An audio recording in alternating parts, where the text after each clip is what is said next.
Hi, everyone. I hope you can hear me all right. Obviously, put in the chat if you've got any technical issues, and thank you for joining us today at this sort of Into Games Q&A session. I am joined by, who's about to jump onto the stage right now, the man himself, Rami. Hi, Rami. Do you want to just talk into the microphone, make sure we can all hear you and everything like that? Yep. I'm right here. Can you hear me? Yeah. No, clean Wonderful. audio, really beautiful stuff. It's I travel with a little portable proper mic because if you do a lot of video interviews, I forgot my webcam, which is a bit of an issue because it's a little washed out. But hey, we'll take it. I'm in Puerto Rico, where I had a wonderful meetup with the local developer community yesterday. Wow. Just hearing what they were doing. I'm on my way back from the Game Developers Conference last week. And I thought, why not stop by one of the communities here in the region that I don't get to visit very often? So, that's so cool. It was really cool meeting the community, sort of hearing what their problems are, we're hearing what their opportunities are, hearing what they're trying to achieve here on the island. So it was really, really wonderful. It's just I'm now in an Airbnb with internet in only one corner of the home.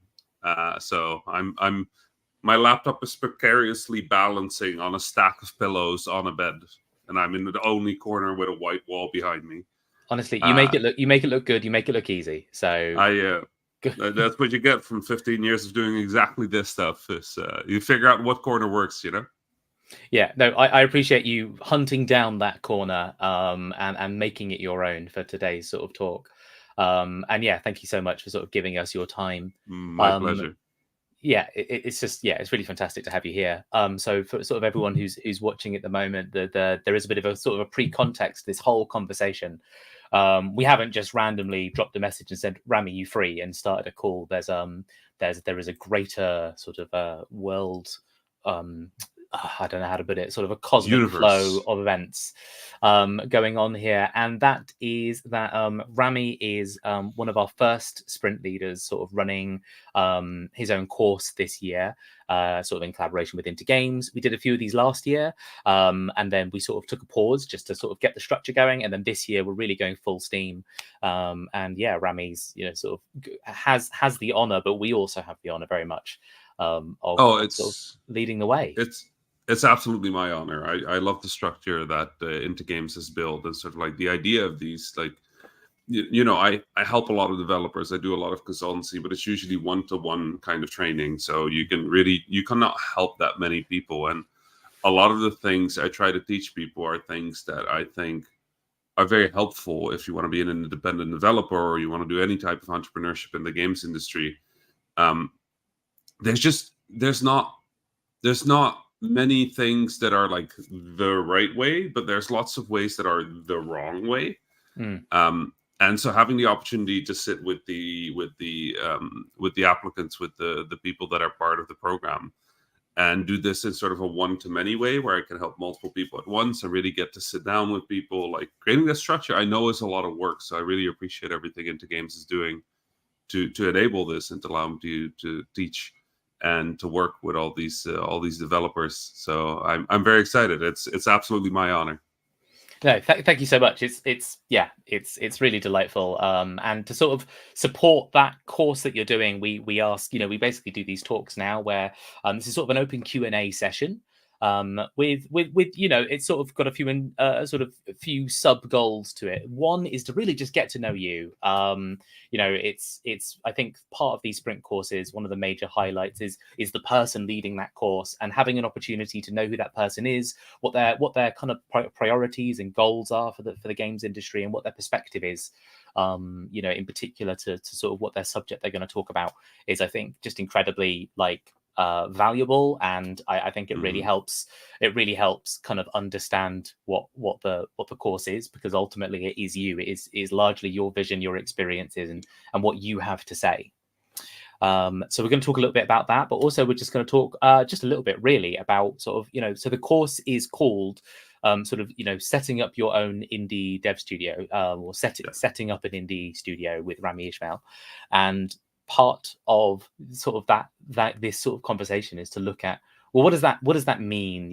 How if we could only spend maybe 20 minutes talking about that subject, what are some of the massive bullet points, and what are sort of if someone wanted to understand what this course was actually going to entail, we could talk about that today. We could really get into how do you start that conversation? How do you get someone even roughly pointed in the right direction? Right. So I think there's a lot potentially to uncover there.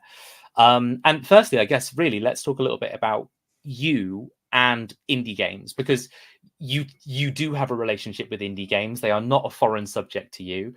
You haven't picked this subject line randomly. No. You have a relationship with indie games. So do you want to just talk a little bit about that in particular? Maybe Yeah. how you went from nothing to do with indie games to very much someone who has something to do with indie games. Yeah, it's a strange story. I mean, I have both a very typical and an atypical path into indie games. I started making games when I was 6. Not that they were any good. I just accidentally started programming. Old MS-DOS computer, lots of programming opportunities, and I just stumbled upon it. I didn't know a word of English. So I had no idea that if or then were words. I just understood them as computer code. Kind of chase that feeling of like, oh my God, I can type words into a computer. And then if I type these words into a computer, if I use the right words, I can make things. So I chased this idea of programming for the next 15-ish years of my life. Then joined a game design university. Didn't really enjoy that. I have to admit, I'm bad with authority, which makes me a good indie. I think I'm bad with people telling me how to do things, which makes me a good indie. And so in the second year of university, me and another guy that I really didn't like both dropped out. And then he was really good at starting games. I was really good at finishing games. So we decided to team up, even though we didn't like each other, but we respected each other's work. That led to a game studio called Vlambeer. And Vlambeer was a really weird one. Vlambeer was really odd because I had one really big advantage over most of the other indies I knew, which is my dad is Egyptian. So most of the kids that were independent developers at that point, and they were all like 18, like there was one that was 16. The oldest one must have been like mid-20s, that kind of time. This was like 2009, 2010. So there weren't that many indie developers. Indie publishing didn't exist yet. The iPhone was brand new, but the App Store was not really a thing yet. Flash games were like the big thing. Like the little games you would play in the browser during school. Those were all made in a program called Flash back in the days. And back in the days, you could sell those to Flash websites, and they would monetize them by running ads next to them. But you could earn 10K, 20K, 30K for a good Flash game. So we just set out to make Flash games. My advantage was that my dad being Egyptian, there's really only 4 career paths you can take as a brown kid. You can be a doctor, you can be a lawyer, you can be an engineer, or you can be a disgrace to the family. And those are really the 4 options you have in life. Anything else doesn't exist. So I picked disgrace to the family. But then with disgrace to the family comes really one condition. If you can earn more money than your parent does, it's okay anyway. They don't know how to brag about you to their friends or their family, which is a problem, but they'll find something. In Egypt, my dad considers me an animator because animation is a fairly well respected artistic field in Egypt. So he just goes like, yeah, Rami is a very famous animator. But back in the days, I wasn't earning money. So for me, making money was actually a fairly big drive of making independent games. And this is in a time where money was considered dirty. You were not supposed to make money with indie games. You were making indie games because it was a passion. It was because of, I was like, yeah, no, it is a passion, but also I don't want my dad to be disappointed in me. So like, how can we make money with this? So for a while, the term that we used for a biz dev, like a person that does business development in games, back around 2010, 2011, the word for a biz dev in independent game development was a Rami. Because I would be the guy that would go and try and figure out how to make money, how to get good deals. I worked with Microsoft, with Nintendo, with PlayStation to sort of establish their indie program. So as these developments were Devolver Digital, we were their first indie game. So as all of these things were happening, Vlambeer was continuously sort of at the forefront of how these things happened, right? Like how does an indie game launch on the PlayStation Vita? And then when that was a success, how does an indie game launch on the PlayStation 3? Like, those were the kind of questions that we really were part of figuring out, and that I really was part of figuring out. And then as part of that, I got to travel a lot. I got to give a lot of talks. I got to meet a lot of developers, and that's sort of how I became me. So I just got involved in a lot of things. The Indie Mega Booth, I was there from very early on. There was a game jam called Train Jam that I used to help out with. I made Press Kit, which is a free tool that independent developers use to make press kits. And even though the tool itself is not as common anymore, the structure of the press kit that I created back then is still the press kit that's there. So I'm very much an example of the right person at the right time in the right place. There's no brilliant master plan. I'm not like a super genius or something. It was just at that time, what gave us an edge was that I cared about the money too. I didn't just care about the money. I would have been a terrible indie. But like, to me, it made no sense to make beautiful things in a way that was unsustainable. I would like to make my next one, please. So that's me. It just grew from there until I became who I am now. And I think in independent games, I'm generally considered one of the most visible independent developers out there. And that's, at least within games, because gamers don't know who I am per se, but game developers tend to. So I try to help. I think that's my thing, is I just try to help where I can. Yeah, that's definitely sort of my visibility of yourself. I remember way back when. I live in a town now called Whitney. I used to live here 5 years ago. There's sort of a bridge where I left. When I last lived here, one of my most visceral memories is sort of not knowing anyone in this town, but having a smartphone and having ridiculous fishing. And like, Nice. that was definitely a period where I knew the product, I knew Vlambeer, I knew the brand, but I didn't know you. And then it's stepping into this space that I have noticed that, yeah, when we talk about people who uplift, who support, and who very much, you are generally, I mean, a huge example, right, is you traveling to a game sort of development community that I think probably has little to no visibility to the wider world of game developers. It's that personality and that sort of drive to connect with those communities and to give them visibility, to give them support, that I think really defines how you have gained your sort of own sort of space in the games industry, but your own sort of, something that I think inspires a lot of other people. I hope so. Yeah, I mean, it's certainly, I'm a little bit inspired right now, definitely. But no, that's all super cool, and it's really wonderful to hear. Like, yeah, as you say, it is a matter of you had that inkling that sort of games needed to happen, but they have to be sustainable. And I think sustainable is something that we could all use a little bit more of in the games industry right now, at least in terms of like thinking about the why of any product or studio. And I'm sure that this is something that's probably going to come up a lot more as well, is to be sustainable, how to be sustainable, and how to really promote sustainability in other projects. What I'm going to do now, though, is I'm sort of, we've got a lovely little YouTube chat. I think this way on the stream, which way is left and right. We've got a lovely little YouTube stream, and I'd like to invite some of the community to ask any questions that they feel would be important, because I feel like it's very much, this is very much for the audience. And if you, the audience, have questions you'd like to ask and things that you'd like to know that are very specifically really to do with, indie studios and taking your own project forward. And as we say, the sustainability of doing that, then it is, by all means, please put those questions in chat and we will take a look at them. There is actually a really wonderful question already, so I'm sort of going to take a look at some of our chat and just see if any of those questions are good to talk about here. And I can actually bring them up on the screen with the power of StreamYard. Thank you, StreamYard. So Paulo Luis Santos says, hello, Rami. Could you share some tips, some do's and don'ts that you learn from the years negotiating with publishers? And they do expand on that quite a lot more, but I think I'll let you go for it, because I suspect you've already got a lot to say.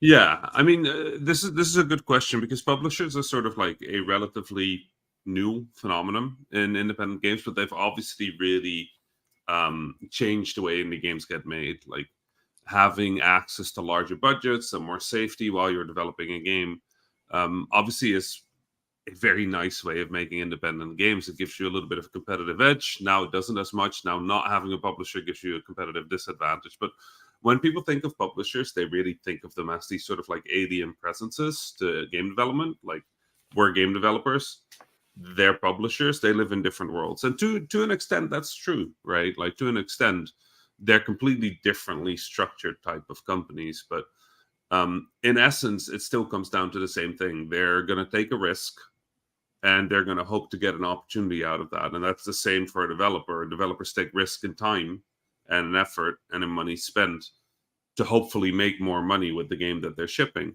or at least earn back enough to continue making games. For publishers, it's the same way, but the publisher's main resource instead of effort is money, right? So when it comes to a publisher, that's really what you want to be thinking about. And so I see a lot of developers sort of make the same, let's say, 3 mistakes, right? The first one is they worry that their budget is too high, right? And that's a real worry. Like, it's a valid concern to think my budget is too high. It's just a lot of indies misunderstand what too high a budget is. For a developer who's not been doing a studio, $30,000 might sound like a lot of money, right? Because it is a lot of money. But on the scale of running a game studio, most studios can't even run for a month off of 30K, right? I always explain that Microsoft, with all its employees around the world, over 100,000 employees worldwide, if they buy a single sandwich of $1 for every employee, that's $100,000 a day worth of sandwiches, right? So your $200,000 budget is not a large budget. The best way you can think about a budget is to think of as a budget as sort of an expense the publisher is going to make in exchange for the rights to publish your game. And if your game is good, that is hopefully an opportunity that is worth more than the amount of money that you're asking. So the first one is stop thinking as your budget as this sort of like nebulous number. It's a number that has to be in relationship to the amount of money you can promise, or at least make reasonable, your game will make.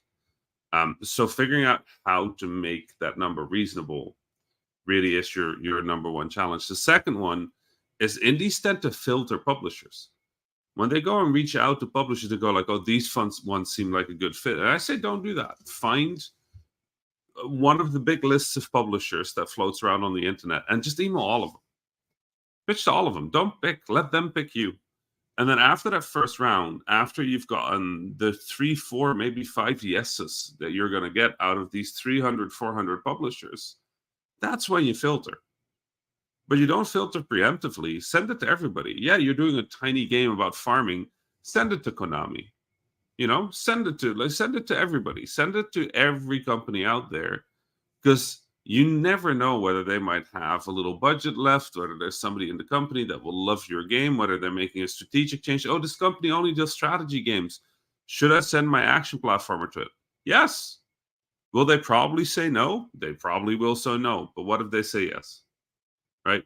So you miss 100% of the shots you don't take is appropriate here. Stop filtering. Stop researching. Stop doing all of these things. The only thing that's important is, do they ship on your platform?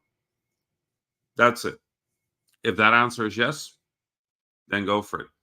And the final thing, I think, is that people think of pitches as this immutable thing. There is a right way of pitching. But the truth is that pitching is effectively a way of getting ahead of questions, right?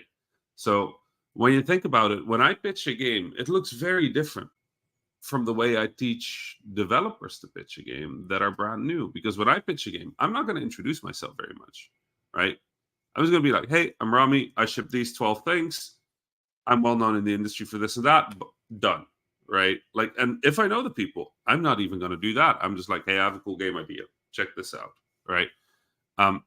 So I don't build a full vertical slice for my game ideas. Like, I generally don't, because if I can get it to a prototype and the prototype is exciting, the people that I'm talking to know that I can take that prototype and finish it. But if I suddenly came in and I said, okay, I'm going to do a AAA game, I'm still going to have to prove myself from the start, because I've never worked with that kind of budget as a project of my own, right? I've worked with AAA developers, but I've never gone in and spent $45 million. right? That's just not, I've not done that. I've worked in the 10 million range. So if I ask for 20, could probably get that. But 10? No. And like, obviously it depends on the game, it depends on the idea. But like, what I'm trying to say is, when you pitch, what you want to be doing is you want to be thinking about what is the biggest risk to the publisher. And 99% of the time, if you're a young developer or you're new in the industry, the biggest risk to any project is you, because they don't know who you are, they don't know what you can do. You haven't proven that you can ship a game, you haven't proven that you can finish a thing, you haven't proven that you can spend money in a realistic fashion. And all those questions your pitch has to answer. So who are you? What have you done? Why should we invest in your game? Do you have a vertical slice that proves out your production process? Do you have a detailed budget that shows that you can do budgeting? Do you have a detailed timeline that shows you can do timelines? Like, all those things you're not doing because they have to be in a pitch. You're doing them because there are questions that the publisher has that stop them from giving you money, right? So if you have a really cool idea and everybody who plays the prototype is like, oh my God, this is amazing, don't go and waste 6 months building a vertical slice. Start pitching it, right? Because if the prototype is that good, go.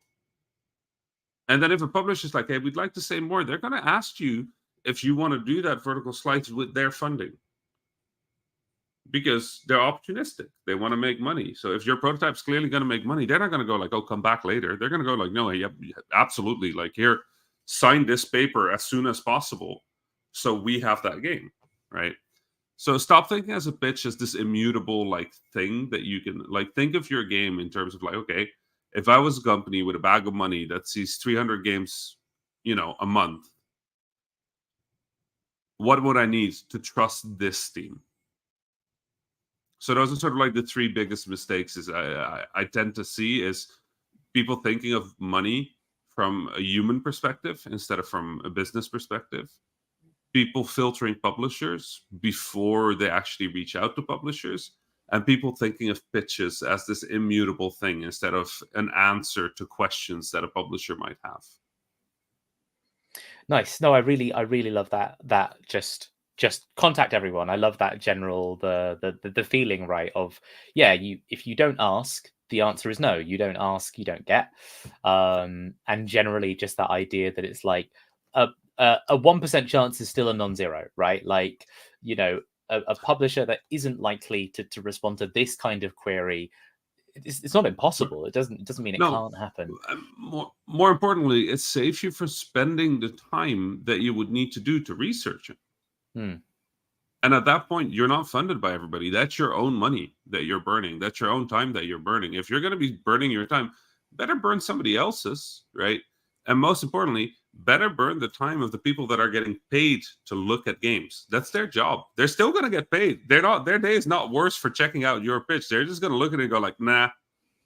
They still earn their dollar, like they're fine. So use those people's time. It's their job. Like, they're not going to be upset at you. They're not going to go like, oh my God, we'll never check a pitch from this person again. They're probably not even going to be at the same publisher in 3 years, right? Like, that's just not how the games industry works. So no, just don't waste your time doing research. Like, the research is whether they respond or not. That's the research.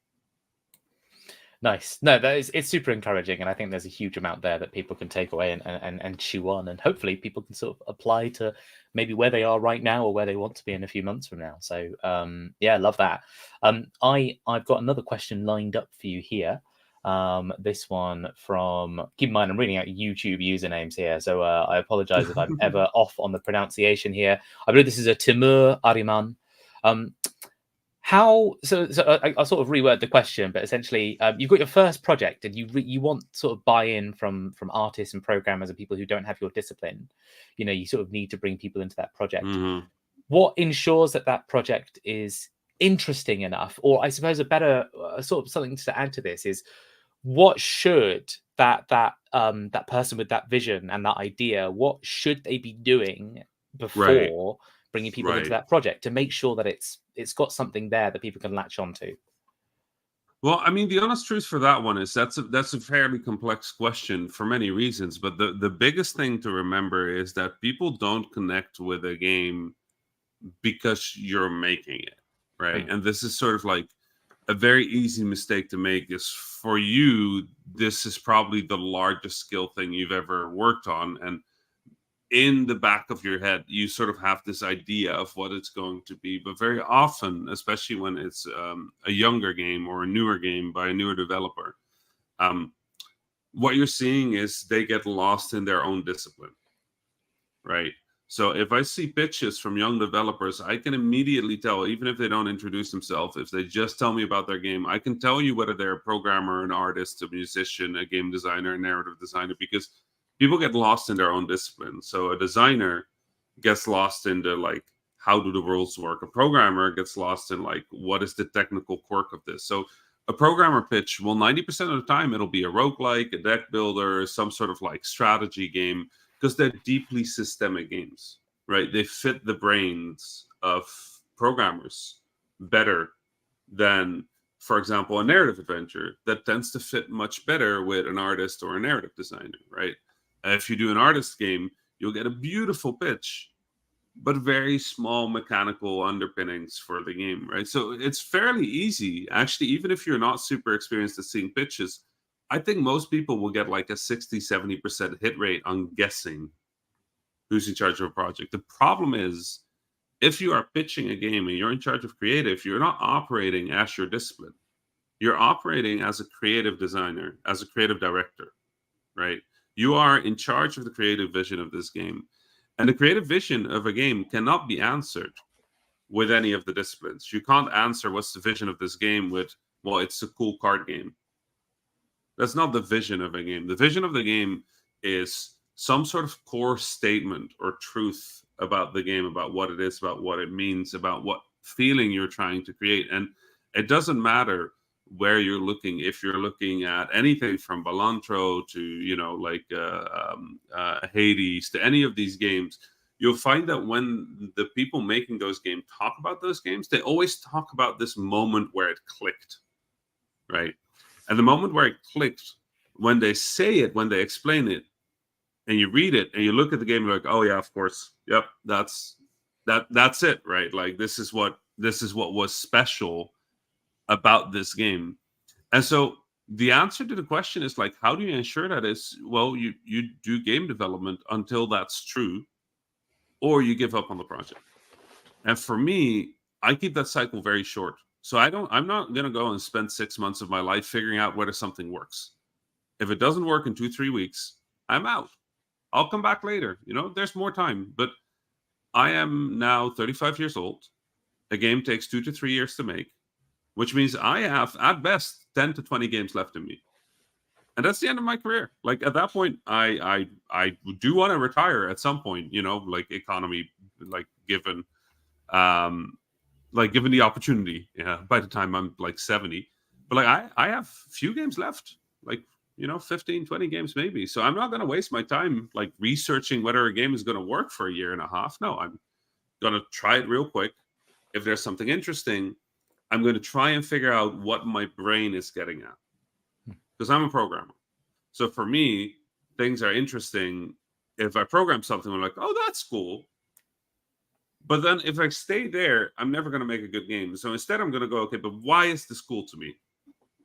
What is the interesting part about that? And then when I figure out that core statement, that truth at the middle of it, if I can communicate that to an artist, they're far more likely to come on board on my project than instead of me going like, this is cool. And they go and they're like, that is code. I'm like, yes, but it's really cool code. Like, I promise you this, right? So you need that moment where you can connect about things. And honestly, trying to get a team is such a great step for that. Because if you can get a team on board, that is also validation from other people that your idea is worthwhile. Now, not getting the team doesn't mean you're terrible at things. It just means that potentially you haven't found the way of talking about it. But a huge part of this is just being able to communicate what's special about it. And try to keep that cycle short. Don't go spend a year of your life working on something without talking to people about it, without discussing it with others, without trying to get a team together.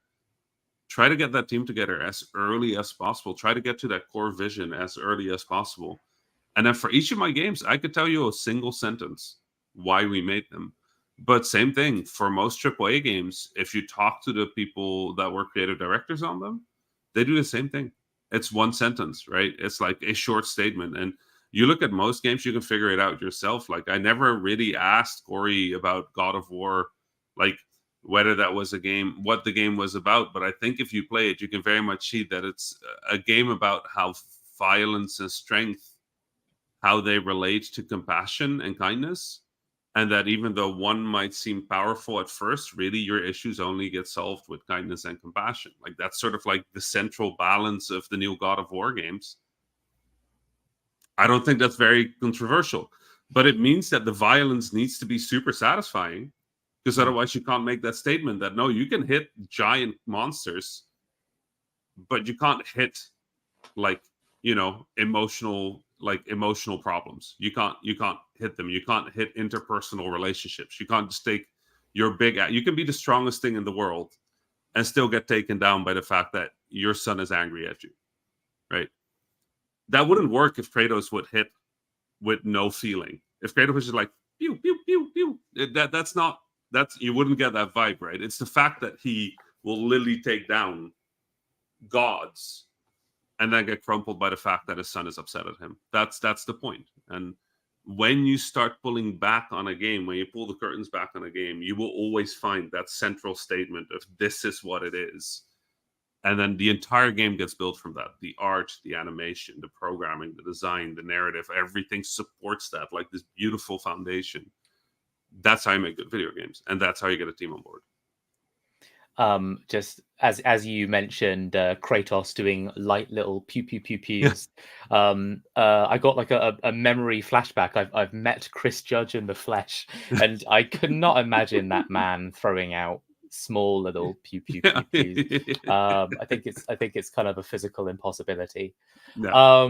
That's really wonderful. And I think that not only that goes above and beyond that question in such a huge way, right? Because so much of that is about just the vision of a project. Even before we talk about video games, like just the vision of committing your personal, emotional, and technical skill set to a problem, to a thing, and just having to like learning to communicate what that idea is beyond your technical skill set, but actually, a more kind of visionary statement.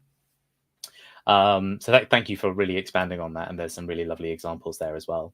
I've been hovering over a lovely question over here, which I'll bring up on screen, which is from Alexei Yanovsky, trying to figure out how much time to sink into marketing without it completely driving the product. Do you think there's a magical kind of percentage split between marketing and product? Do you think it's changed over time? Because we all appreciate that you can make something in isolation, but you've got to get it out there somehow. So this kind of comes back to the previous question, right? Like there's no magical answer to these kind of questions, because it depends very much on what you're making and what the context of that is. Same thing with the type of marketing that you're supposed to do, right? Like if you take something like, again, Balantro, if you read about how they did marketing for that, they just realized that the only way people were going to enjoy this game is playing this game. And that just showing a screenshot of a bunch of cards on the screen is not going to work. Showing a trailer of how a bunch of cards work on a screen is not going to work. The only way this is going to work is if people can see the game being played properly. So early demo, influencer marketing, that kind of thing, that works. Now, for 90% of games, that won't work, right?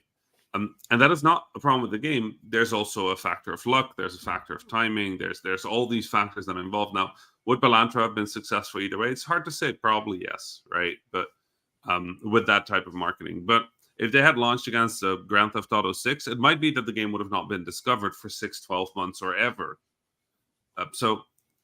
Marketing is not that simple of a question, right? It's like there's this amount. But there's a really interesting part of that question that I think does deserve a harder answer than it depends, right? Which is this idea of the split, that there's a split between product and marketing. And I think that's true. There is that split. But the part of the split that I'm interested in is the split of responsibilities. So if you have a small team, like if you're one person, this obviously does not apply as much. But if you have a small team, I think one of the most powerful things you can do is splitting paradoxical responsibilities away from being in one person. So a lot of small teams I see, they'll have one person, and that person is the vision holder, they're the designer / programmer, they're the marketeer, they're the business person. And the problem is that these are contradictory incentives. The producer just wants to ship. That's their goal. Ship on time, on budget, right? That's the goal. I teach my producers, if I work with the producers, I teach them to not be concerned about the quality of the game. That's not their job. Their job is to make sure that it ships. Now, whether that is super good or good enough to ship, that's not their job. Their job is that whenever ship date comes, we can push it out of the door and get a 6 or higher on Metacritic, right? Like, that's it. That's really the goal. If they do their job right, they will act as a brake on the creative person and as an accelerant for potential opportunities that might open up during development. The creative person, I don't want them thinking about timelines at all. I want them to be thinking about how to make the best game possible, to come up with the best ideas for making the best game possible, and to then sit down with the producer. And then the producer goes, okay, we have this much time. You have these 3 things. You expect this one to take very long, but be very worthwhile. This thing to be very small, but fairly. So let's do the small one first, right? Let's do that small one first, because if that's out of the way, at least we can ship. We have something that's good. And then let's make time for that big one, but let's split that up into 3 or 4 things. And the best way you make games is by separating out these responsibilities. Now, marketing, to some degree, is the same kind of thing. Marketing is a different incentive for making a good game, because an easy-to-market game is not necessarily a good game. You can make a game that looks gorgeous, but it doesn't play well. But if you're just focused on marketing, that look is going to be more valuable to you than whether it plays well, right? So because they're opposite incentives, I tend to recommend to split the responsibilities across 2 people. And when you start early on your game, to have those conversations between these people. So if you say, okay, we're going to make a card game, your marketing person is going to go like, okay, wait. What do you mean by cards? And they're like, oh, normal deck of cards, 52 cards, like, Ace of Spades, Queen of Hearts. And the marketing person is going to go like, oh my God, how do I market that? Right. And then those conversations can start happening about like, okay, what do we need to effectively communicate this game to users? But that should never become driving for product.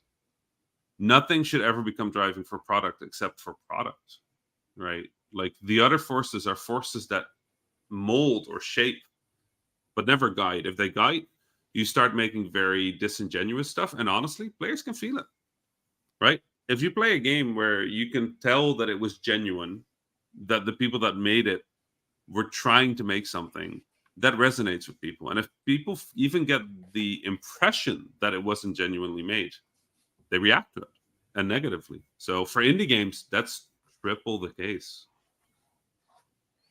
Yeah, you often hear these stories, don't you, where you sort of see a trailer of a new game and it's just concept, it's just feel, but it's not product. Yeah. And you to a casual audience, that looks exciting, it looks cool, that sci-fi concept, or a dude with big gun did a big explosion, yay.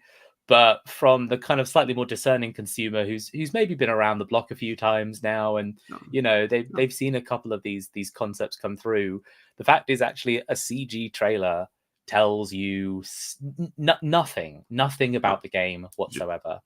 Just vibes. But that's why you go and watch the Keeley show, and one of the biggest things you always hear is like, why not more gameplay? Yeah, it's because we're games. Yeah. So having that product, be the product be the product, and marketing basically learning what to do with that. Being given all of this and sort of saying, right, well, how do we take it forward? And then having those conversations, right? Yeah, having those conversations. And I was going to say thank you for sort of really zooming in as well on that idea of splitting the concept and expanding on that, because again, there's, even though it went well beyond the question, there's so much good stuff there. Just talking about like how the responsibility of producer is this, and very much this, ship the game, and not to sort of get into the creative angle or the sort of product angle. I am sitting another question here, which is from Timur Ariman again. how do you protect your IP when pitching to publishers? So I Ah, actually don't know much about like how IP and developers and right. publishers kind of intersect. Well, So I think there's a lot potentially to unpack here. it's actually a fairly simple question with a very disappointing answer. The answer is you don't. There's really Mm, very little you can do to protect your IP from a malicious publisher. Um, Thankfully, malicious publishers usually go down fairly quickly because the story about them gets around and then they just kind of go out of business. So if you're in the mobile space, this is a little bit more concerning. But the biggest value that you have when you're pitching is actually not the IP itself, is that you're the only one who knows what you're actually making. So you have about 6 months to a year of R&D ahead on a publisher. So even if they wanted to steal the game based on your pitch, they have very limited information on what the game is actually going to be. And you have all the information on why it works, why it's interesting, the things that do work, the things that don't work. You spent 6 months to a year of your life on this pitch, getting to the point where you are. So even if they wanted to steal it, it'd be fairly hard. But as somebody who had their game stolen. Ridiculous Fishing was stolen before it was finished. It was cloned by a studio in the US and released with a ninja instead of a redneck. Um, if that happens, if that ever happens to you, come to me, set up a call. I'll connect you with the press, and we'll do a story about it. Because this is a never-ending story where somebody gets their game stolen. But the thing I want to impress on you is if your game is good enough that in concept stage somebody else steals it, if you can get the story out that this was your idea first, when your comes out, it'll do well. So you don't protect your IP because it won't work. You can't sue them. You don't have the money to survive a large lawsuit. It's probably not even in your country. mm, So IP law is very nice for multi-billionaire, multinational corporations that actually can take the fight to anybody anywhere. But even then, it very rarely works. So um, own your product, own your game. Like just when you go pitch, if it doesn't work, announce it. If you can't get a publisher after 6 months of pitching and there's no movement, announce your game, put the Steam page up, start doing trailers. It's your game, right? Beyond that, don't worry about it. It's a really scary thing to say, but like I always believe that the things we should worry about are the things we can control. mm. Whether some person halfway across the ocean with more money than us is going to steal the idea that we have, you can't really control that. And the only way you could control it is to not pitch the game, which hurts you more than it helps. So Yeah, leave it. understandable. No, again, and thanks for sort of really expanding on that, and really love. It is interesting to hear, isn't it? That it's just actually your greatest defense is to sort of it has to happen. Yeah. It's the whole idea that you actually can't really have preventative measures, so you have to have reactive ones. You have to Yep. react to the problem as it arises. And really just really lovely that it's to kind of use that word malicious, right? And it's the idea that it's like, right, a normal publisher won't do this. It can only Right. happen in a case where someone has a negative intention, and in which Yep. case that instantly takes the impetus. Like the fault is not on you in those scenarios. The fault is Yep. absolutely on the malicious entity in any given situation. It's Yep. it's rare that you won't blame a malicious entity for a problem going wrong. Yep.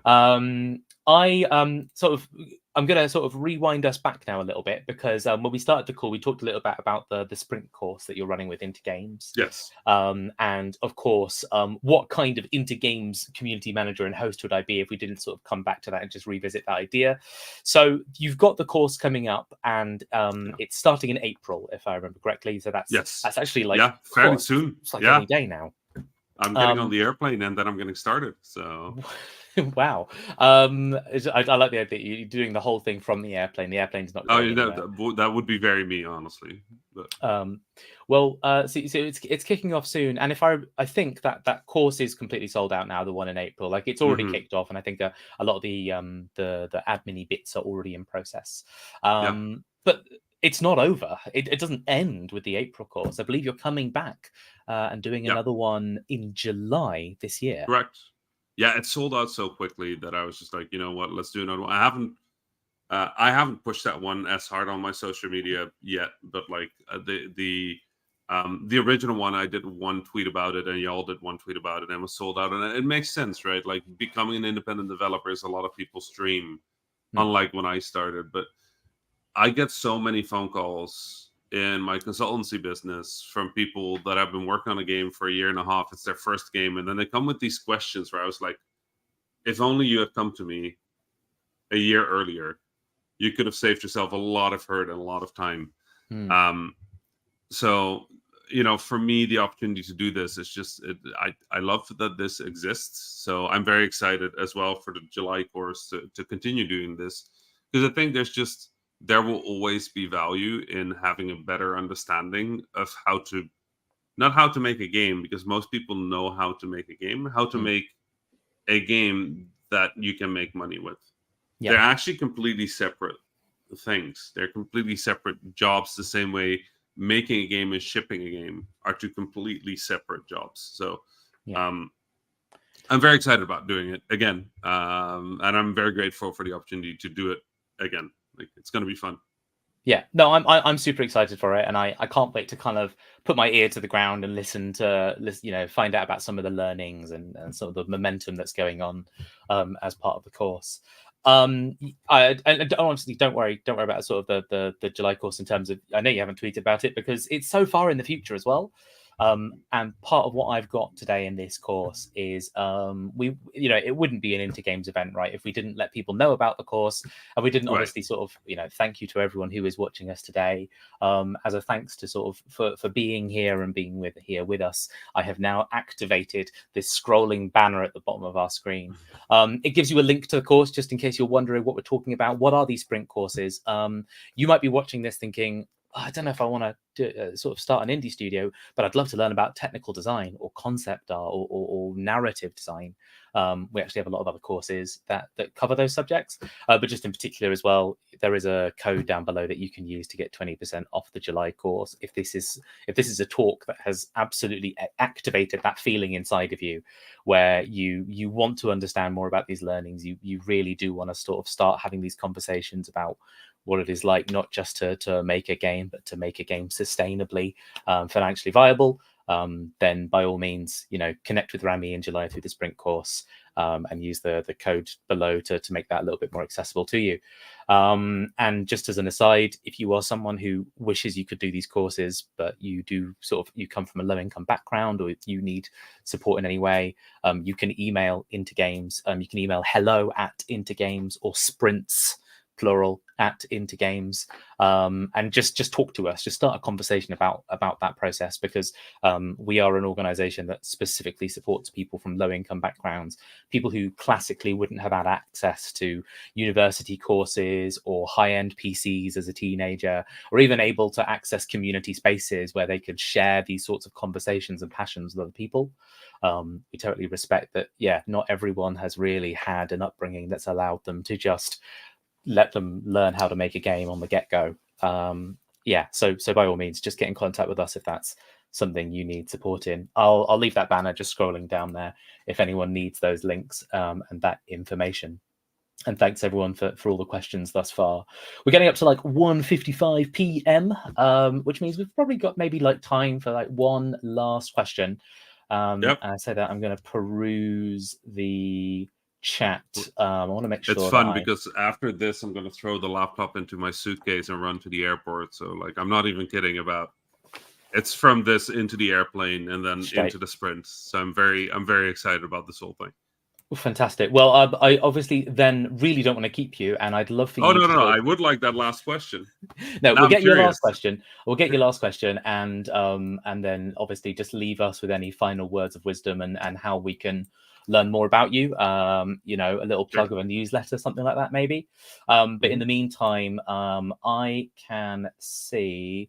We're going to come back to Paulo Luis Santos asked a good question, which is a sort of a follow-up to one of the first questions that was asked, which is talking about, so you talked about you email loads of people, right? And you Yep. email every publisher under the sun to get your game out. Yep. And then when those people do come back, and I say, people multiple, when a few people do come back, Wow. not just how do you pick one, but really, how do you give yourself the best deal, the best opportunity you can, while still having a conversation that's respectful of time and sort of, it feels, sort of Right. maybe morally ethical, rather than sort of without sounding too Right. greed driven or finance driven. Right. Well, all right.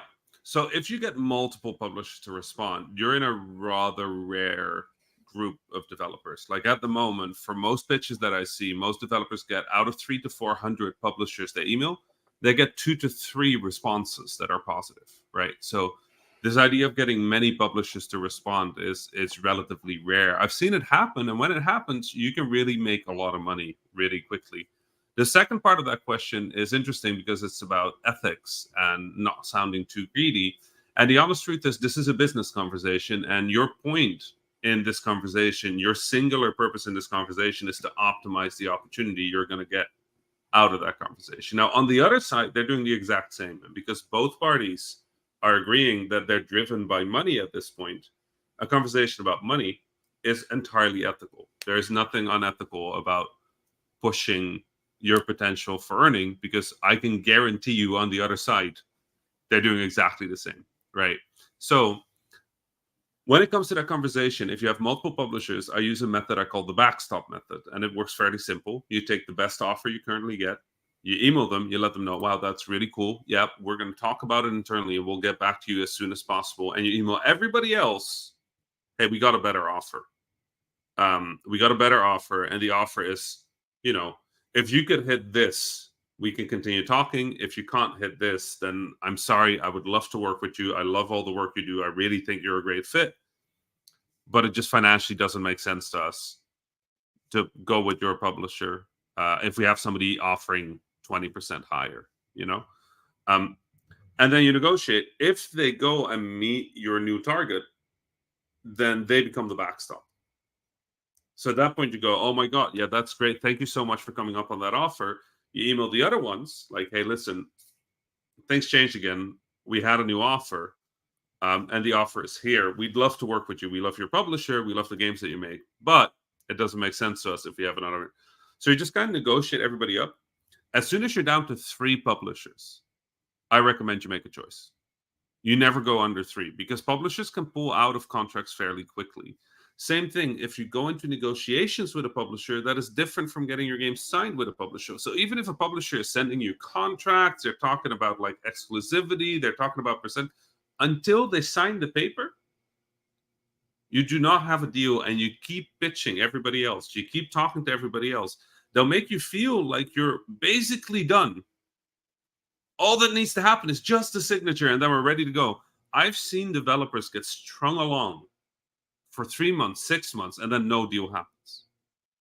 And they lose every other conversation because they're sure this is going to happen. They're sure this is the deal that's going to happen. So when it comes to this, ethical is protect your corner.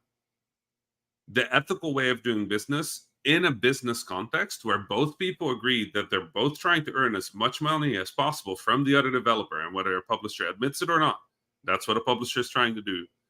The best way of ethically having that conversation, the best way of not wasting anybody's time, is you protect your interest. And you protect it as well as possible, because if you do a good job protecting your interests, you're going to be able to make the best game possible. You're going to have the money you need to make the game. You're going to have the time you need to make the game. And you're going to have the space to breathe and to really have your creativity lead the project instead of the timeline or the budget, or you're running out of money, or, like the deal is bad and now you're worried about that. So protect your corner. Make sure you get the best deal you can possibly get. And if you waste somebody else's time in that, they're getting paid. This is their job. You're not there. If they have a conversation with you for 3 months where you're continuously going like, hey, we love your book, like we're really feeling this deal, but then last moment somebody else comes in and offers 300% and you go with that deal, don't feel bad about that. They would have done the exact same thing if they had been negotiating with you for 6 months and then Stardew Valley comes in, like they're gonna sign Stardew Valley, like they're gonna sign Among Us, they're gonna sign the next, they're gonna sign that thing, even if that means saying no to you. So, um, moral here is do good business.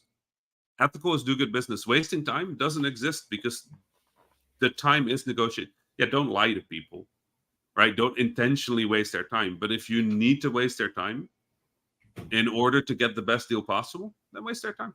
They would do the same with you. Like that's the deal. That's the deal here.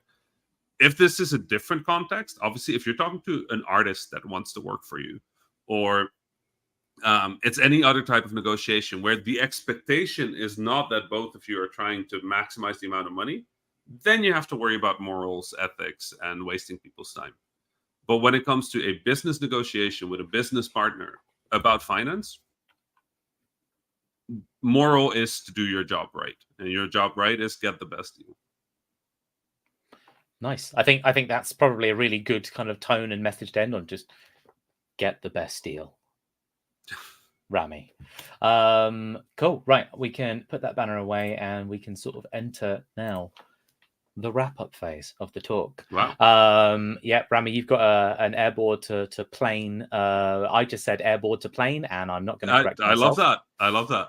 Yeah, thank you very much. No, thank you so much for all of those insights, all that personal experience, all of that. Just a real sense of, these are situations that you have either been through before, or you have watched potentially dozens to hundreds of people go through these situations before. Yeah. And the fact is that there are a lot of people who don't know how to access those life experiences. They don't really know how to learn these lessons en masse. So thank you for sort of sitting here and putting that out there into the world. I think this is going to be hugely valuable to just dozens, if not again hundreds of people around the world who are going to be asking these questions. So yeah, really appreciate that, and thank you to the audience who have been really attentive and really patient in getting their questions asked and passed over. If you've got more questions, then by all means, one, I encourage, feel free to put any sort of questions and things like that into the Intergames Discord. If Rami himself cannot answer them, we have a community of hundreds of industry professionals who, like Rami, will have seen similar experiences and will be able to provide similar insights from their own sort of professional lives. And it's just a great community to be part of. And I do say that I'm super biased. I manage the community and I do my best to make it the best community it can possibly be. So help me help you. Rami, have you sort of got any parting words or anything that you'd like people to sort of be aware of in this moment? This is just really a chance to just be like megaphone, what's on your mind and what's in your heart. I mean, main thing with these kind of things is really, the business of game development is a business of game development, and it's very different than just making a game. And I think really committing yourself to the idea that you are going to be running a game studio, making games projects as a company, as a studio, it makes a big difference. And a lot of people, sort of a sparking idea, a lot of people tell me like, but the big hit games don't do this, right? The big hit games, very often you hear the story of like, oh, this is the first time I made a game, and it's just like, it just blew up because it was amazing. And like, here's the truth, that is true. A lot of hit games don't do any of these things, but the thing I've learned is that 97% of the developers I work with will never make a hit game, right? They'll never make one of those big games, but if they do their work right, they'll be able to make sustainably enough games that they get to continue making games. And honestly, the idea of losing developers to just accidental mismanagement breaks my heart, because every person out there has the opportunity to make a game that is truly special or that connects with people, and losing those people is one of the saddest things that happens far too often in our industry. So any way you can sort of like learn, any way you can research, any way you can approach entrepreneurship, I hate the word, but like, it's an important concept, I'd recommend you do. If you are interested, I also have a newsletter that you can follow. You mentioned I could mention it, Jonas. So at newsletter.ramiismail.com, or LTPF for leveling the playing field.ramiismail.com. I have a free newsletter that you can check. I put some occasional like industry insights or like relevant topics on there. And it's entirely free. So just hop in. Yeah, I look forward to the course. I'm super excited. I'm excited to meet the cohort and like get to work with them. So Nice. Yeah, as I say, I'm excited to see how it goes and excited to welcome you back in the future as well, because I'm sure we can have a similar conversation where we can sort of look back at the course as well and sort of say, well, what happened and how did it go and what's going to change and things like that. Not to mention the industry will have been through 1,000 things, in 4 months. I'm sure we can unpack all of that in a different tone. Thanks hopefully. again. Hopefully. Thanks again to you, Rami, for joining us here today in a corner of a very specific Airbnb with a very specific internet connection with pillows, etc. Please do have a safe flight, Thank you. I hope that your journey goes smoothly. Thank you to everyone who's been watching and contributing. Keep in mind this video will be on YouTube now as just a resource. Bookmark it, save it to a collection or a playlist, share it with any friends who you think could learn from what we've talked about here today. This whole conversation is just a resource, and it's there to support people and sort of get people through the business and as you say, the slightly more entrepreneurship elements of game development. I'm going to end the stream there. Thank you very much, everyone, and see you soon at the next one of these, which will probably be after Easter. So if you're into your chocolate eggs and bunnies, have a good Easter. Have a good one. Right. Bye-bye. Bye-bye, everyone.